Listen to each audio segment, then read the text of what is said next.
Vamos a entrevistar al elenco de The Killing Joke. Va a estar por aquí Kevin Conroy, que es la voz de Batman. También va a estar Tara Strong, que es la voz de Batgirl. Va a estar el comisionado Gordon. Y también va a estar Brian Nazarello, Bruce Timm y Sam Liu. Así que vean las entrevistas que vamos a hacer. So, Mr. Timm, the whole controversial thing of women in refrigerators, how do we see Batgirl this time? Well, that was one of the things about the original comic that has always bothered me, even back in the day when it first came out. I was, even before that term "women in refrigerators" was even coined. I was very much aware that Barbara was basically there as a plot element rather than a character. So when we made the decision to expand the story to feature length, we took that extra screen time to spend a lot more time with Barbara Gordon and Batman before the events of The Killing Joke happened. So that's kind of how we got around it. I mean, it's still a kind of a sore point that she's kind of there as a, it's the classic situation where the female character gets horribly wounded in order to make the male characters, pissed off. That's just, it's in the subject matter. It's not really anything we can do about changing that. We didn't want to change it because for better or for worse, that is the story, and we kind of needed to be true to it. You've been Batman for so many years. Do people ever listen to your voice in the street and go, "Oh my God, you're Batman"? Well, the Batman voice is a little different than my own voice, but yeah, I do get reactions sometimes. It's fun. It's fun. It's been 28 years since The Killing Joke first came out. So, were you excited about this movie? Yeah, Mark had told me about because Mark is a real maven for comic books, and he has a much greater depth of knowledge in all of this stuff than I do. And he had told me about the story, so I knew it existed. But I didn't think that they would really make a movie of it. They've been talking about this for over 10 years, and finally they figured out how to do it. So I'm very excited about it. Of all the stuff that you've done being Batman, do you have any favorite moment, any favorite movie or...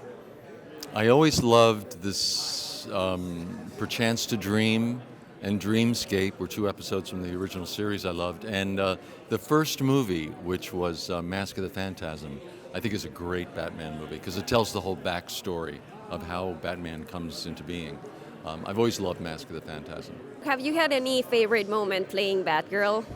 Oh, it would have to be The Killing Joke. It was pretty exciting. Although I loved, playing her younger when I first moved to town from Toronto, and I was sitting next to Mark Hamill and Kevin Conroy being Batgirl. I mean, all of that time was really exciting for me too. Hello, Mr. Azarillo. This is a narrated film.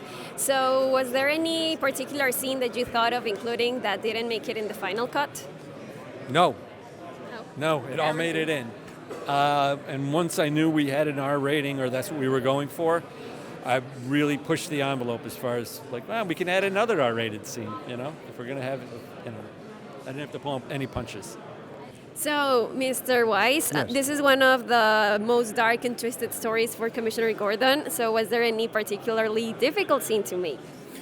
Yeah, the whole playing of the character was rather difficult. If you're familiar with the story of The Killing Joke, you know what happens to Commissioner Gordon and in his dealings with the Joker, that villainous guy, and he puts the poor commissioner through some pretty harrowing trials, and so yeah, it was emotionally and physically difficult playing this character. To get the right sounds to come out, sometimes you have to do the right physical actions in front of the microphone, and so I found myself choking myself and punching myself and whatever it took to get the right sound.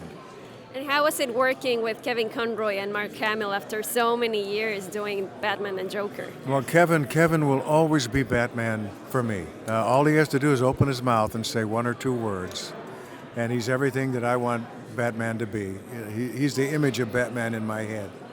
And of course, the lovely Tara, who plays my daughter, Batgirl, she's wonderful, and so it was a real pleasure, being with both of them, and I hope the story continues.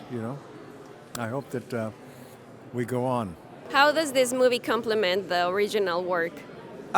It's a really straight adaptation of the comic. A lot of the dialogue is verbatim. Brian Azzarello did a really good job of taking the source material and staying really true to the original story. He did add a few sequences in amongst the other Killing Jokes sections that from watching the movie so many times in post-production, I have to sometimes stop and go, oh yeah, this scene wasn't in the comic, but it really feels like it's in the comic. So he did a really, really great job of getting into that mindset. And then of course there's that whole prologue with, pre-Killing Joke, which is all new. So.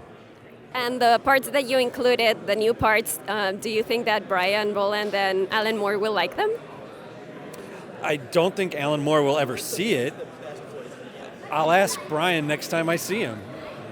And this time we have like additional scenes that were not included in the comic book, especially stuff about Batgirl. So do you think that they're taking Batgirl out of like the women in refrigerators term, Yeah, I think so. I think it's really exciting, and I think it's so expertly crafted that many people might not even know, unless they're diehard fans, that wasn't part of the original story. It's just weaves together so beautifully, and it's so nice to have strong female superhero characters. I'm so lucky to play her. Hello, Extraordinards. I'm Ray Wise. I play Commissioner Gordon in Batman the Killing Joke. Hi, Extraordinards. I'm Batman, Kevin Conroy.